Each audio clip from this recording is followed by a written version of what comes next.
देश के एक प्रमुख अंग्रेजी समाचार पत्र में देश के वरिष्ठ सेवानिवृत्त आईपीएस अधिकारी ने एक आर्टिकल लिखा है जो उन्होंने वर्तमान समय में विश्व में सुरक्षा को लेकर हो रही गतिविधियों और भारत पर उसके पड़ने वाले प्रभाव की तरफ ध्यान आकृष्ट किया है। आप सभी को ज्ञात है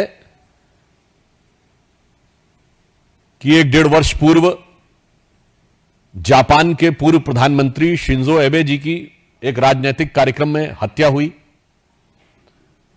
चंद दिन पूर्व अमेरिका में राष्ट्रपति पद के प्रत्याशी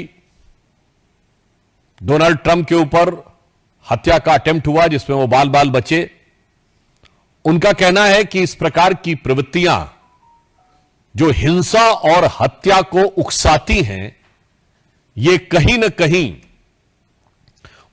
उन बयानों से प्रेरित हो जाती हैं जहां राजनीतिक दल अपने तात्कालिक राजनीतिक स्वार्थ में, शॉर्ट टर्म पॉलिटिकल बेनिफिट के लिए हिंसा और हत्या के शब्दों का प्रयोग करना चाहते हैं।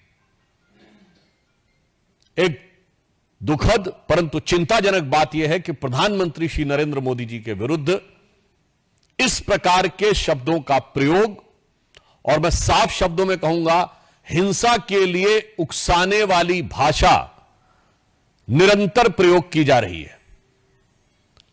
अभी आपको ध्यान हो, कांग्रेस के नेता प्रतिपक्ष राहुल गांधी जी ने चुनाव प्रचार के दौरान पिछले वर्ष कई बार अपमानजनक शैली में मोदी जी के लिए मारना, डंडे मारना इत्यादि शब्दों का प्रयोग किया। यहां तक उन्होंने बोला कि अगर काफिले पे कुछ फेंका गया तो कुछ और फेंका जा सकता है, यानी फेंका जाना डर के समाप्त होने का प्रतीक है। इसका मतलब कि किसी भी नेता के काफिले के ऊपर कुछ भी होना चाहिए। याद करिए कि जिस समय प्रधानमंत्री जी पंजाब के दौरे पे गए थे 2021 में, जिस ढंग से उनके सुरक्षा घेरे को तोड़कर उनकी सुरक्षा के लिए एक बहुत खतरनाक स्थिति का निर्माण किया गया था।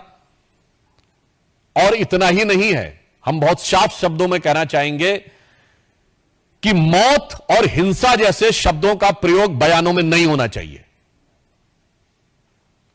क्या यह सत्य नहीं है कि कांग्रेस के कई वरिष्ठ नेताओं ने मोदी जी के लिए इस प्रकार की मौत और उस प्रकार की मौत जैसे शब्दों का प्रयोग किया? छुटभैये नेता नहीं थे, कांग्रेस के पूर्व केंद्रीय मंत्री जैसे लोग थे। क्या कब्र खुदेगी, मर जा जैसे शब्दों का प्रयोग किया गया, सर फोड़ देंगे ऐसे शब्दों का प्रयोग किया गया। और यह बात सिर्फ आज की नहीं है, यह विगत लंबे समय से चली आ रही है। मोदी जी के लिए जिन लोगों ने बोटी बोटी काटने से शब्दों का प्रयोग किया, वो दूसरी पार्टी से लाकर आज कांग्रेस पार्टी के सांसद बन चुके हैं। और मैं ये भी बात दुख के साथ और गंभीरता के साथ कहना चाहूंगा, किसी नेता के लिए मौत के शब्द का प्रयोग सबसे पहले 2007 में सोनिया गांधी जी ने मौत के सौदागर शब्द के रूप में किया था। हमने कभी, जब आपातकाल में संविधान की हत्या हो गई थी, तब भी कभी श्रीमती इंदिरा गांधी जी की मौत की कामना या मौत जैसे शब्द का प्रयोग नहीं किया था। और मैं यह भी बताना चाहता हूं कि यह राजनीति राष्ट्रीय सुरक्षा के खिलवाड़ के साथ बहुत लंबे समय से होती आ रही है। मैं आप सबका ध्यान यह भी आकृष्ट करना चाहूंगा कि जब कांग्रेस सत्ता में थी तो भारत के ही नहीं, दुनिया की इन्वेस्टिगेटिव हिस्ट्री का एक विचित्र उदाहरण है इशरत जहां केस, जहां उस समय तत्कालीन सरकार की 2 एजेंसीज, इंटेलिजेंस ब्यूरो और सीबीआई, दोनों ने कहा कि इशरत जहां टेररिस्ट है। जैसे ही पता चला कि उसका निशाना तत्कालीन गुजरात के मुख्यमंत्री और आज के हमारे प्रधानमंत्री श्री नरेंद्र मोदी जी थे, अचानक सीबीआई ने अपना हलफनामा बदल दिया और कहा टेररिस्ट नहीं है, वो तो मासूम है। भारत के इतिहास में कभी without any reason U turn लेने का कोई उदाहरण नहीं मौजूद था। और आप सबको ध्यान होगा कि जब हमारी सरकार आई और इशरत जहां मामले की फाइल तलब की गई तो पता चला फाइल गायब। और संबंधित अधिकारियों के बयान हैं कि उन लोगों ने फाइल के ऊपर ऐसा कुछ नहीं लिखा था, केवल तत्कालीन गृह मंत्री ने, चिदंबरम साहब ने अपने आप वो नोट चेंज किया था। ये इंपॉर्टेंट नहीं है। उससे बड़ी बात यह है कि सीबीआई ने अपना स्टैंड चेंज कर दिया था, मगर आईबी ने स्टैंड चेंज नहीं किया था।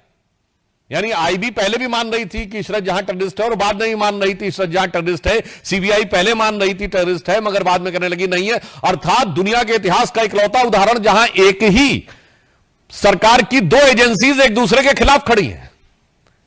एक एजेंसी कह रही है कि टेररिस्ट है अमुक व्यक्ति, एक करे नहीं। क्यों? चूंकि प्रधानमंत्री श्री नरेंद्र मोदी जी की हत्या के इरादे से जाते हुए किसी टेररिस्ट को बचाव देने के लिए, कवर फायर देने के लिए किस सीमा तक जाया जा सकता है, यह उसका दुखद उदाहरण है। आप सबको याद हो 24 अक्टूबर 2013 को पटना की रैली में सीरियल ब्लास्ट हुए। कांग्रेस की केंद्र में सरकार थी। मैं पूछना चाहता हूं क्या सुरक्षा व्यवस्था थी?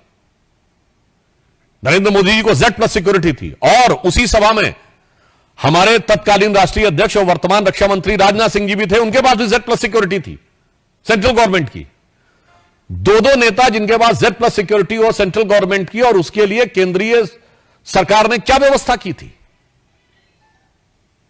इसलिए सुरक्षा और नेताओं की जान की कीमत पर राजनीति होनी चाहिए। इसके उलट हम बताते हैं, राहुल गांधी जी की यात्रा निकली, उनके पास भी Z+ सिक्योरिटी है।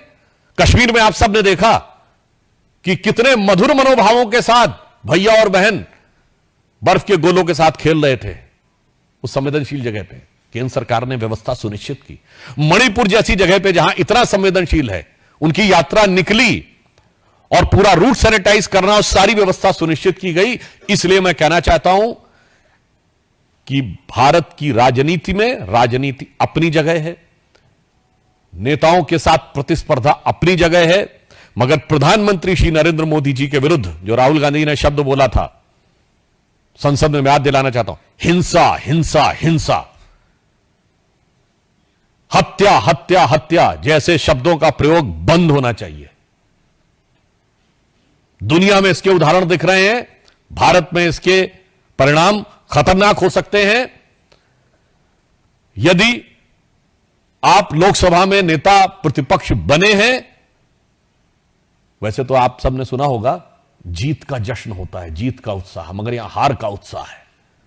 तो उस हार के उत्साह में मैं कहूंगा, उत्साह से उच्छृंखलता, उच्छृंखलता से उद्दंडता की तरफ मत जाइए, परिपक्वता का प्रदर्शन करिए।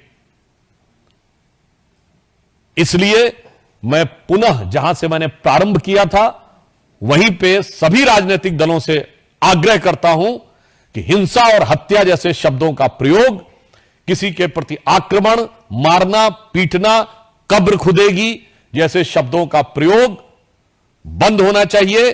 चूंकि याद रखना चाहिए कि लगेगी आग तो आएंगे घर सभी जद में, यहां पे सिर्फ हमारा मकान थोड़ी है। तो मैं सभी दलों से यह आग्रह करता हूं, विशेषकर कांग्रेस पार्टी से, कि प्रधानमंत्री श्री नरेंद्र मोदी जी के प्रति आपके मन में एक इंफीरियरिटी कॉम्प्लेक्स है, आप एहसास कमतरी से वाबस्ता हैं, माना, आपके मन में ईर्ष्या है, आपके मन में द्वेष है, आपके मन में कुंठा है, मगर उस कुंठा को हिंसा और मौत जैसे शब्दों तक ले जाने से बचिए। अन्यथा मैं एक पंक्ति के साथ समाप्त करना चाहता हूं, जो सभी नेताओं के लिए, जो मोदी जी के लिए नफरत रखना चाहते हैं, उन्हें ध्यान रखना चाहिए कि देश के सौहार्द वातावरण में कोई प्रोवोकिंग बात नहीं करनी चाहिए कि कागज का है लिबास चिरागों का शहर है, कागज का है लिबास चिरागों का शहर है, चलना संभल संभल के चूंकि तुम नशे में हो। तो यह हार के उत्साह के नशे से